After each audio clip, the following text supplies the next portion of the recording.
అమావాస్య, విశ్రాంతి దినములు అను వాటి విషయంలోనూ అయినను మీరు తీర్పు తీర్చిన ఎవరికి అవకాశం ఇవ్వద్దు. ఇవి రాబో వాటి ఛాయే కానీ నిజ స్వరూపము క్రీస్తులో ఉన్నది. ఛాయ అంటే అర్థం ఏంటి? ఛాయ నేను కొత్త మాట చెప్తాను ఏంటి, బైబిల్ మాట అర్థం కదా. ఛాయ అంటే తెలీదా? బాబాయ్ నీకు తెలిసా ఛాయ అంటే? నీకే తెలుస్తుంది, నువ్వు చిన్న నీకు అర్థం, పెద్దలకు తెలుతులా. ఛాయ అంటే నీడ, నీడ ఛాయ అంటే.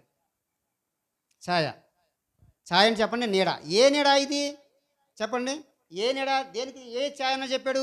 మీరు పండుగలు ఆచరించేటువంటి అమావాస్య అయినా పండుగలైనా ఏ దినాలైనా కూడా పాత నిబంధనలో చెప్పినటువంటి ప్రతి పండుగ కూడా యేసుక్రీస్తు ప్రభు వారికి ఛాయగా ఉంది, నీడగా ఉంది, గుర్తుగా ఉంది. కానీ నిజస్వరూపం ఎవరిలో ఉందంట? కింద వచనంలో కింద వచనం ఏముంది?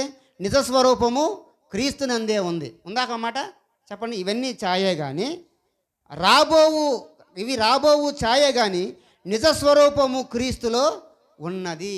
మీరు ఏ పండుగ అంటే ఇశ్రాయేలు అమావాస్య రోజున ఆచరించేవాళ్ళు, పండుగ చేసేవాళ్ళు, అది మొదటి రోజుగా ప్రారంభించేవాళ్ళు, భోజనం చేసేవాళ్ళు, ఇవన్నీ కూడా ఇశ్రాయేలు పెట్టేశారు.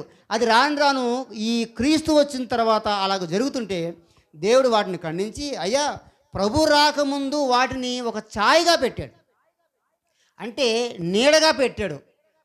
అంటే మీకు బాగా అర్థం కావాలంటే జిరాక్స్గా పెట్టాడు. జిరాక్స్. ఇప్పుడు ఒరిజినల్ ఎవరు?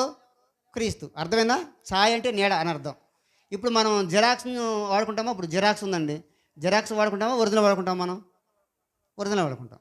అది పాత నిబంధన అంతా కూడా జిరాక్స్ అయ్యా, అదంతా కూడా అదొక ఛాయ, అదొక నీడ మాత్రమే, ఒక ప్రతిరూపమే. కానీ అసలు రూపమే క్రీస్తు వచ్చాడు ఇప్పుడు.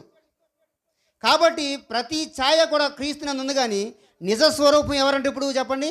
క్రీస్తే. మనకు పండుగ అయినా క్రీస్తే, రోజైనా క్రీస్తే, వారమైనా క్రీస్తే, గడి అయినా క్రీస్తే. అదే చెప్పాడు అక్కడ స్పష్టంగా. ఆ రోజు కూడా కొలసీ సంఘంలో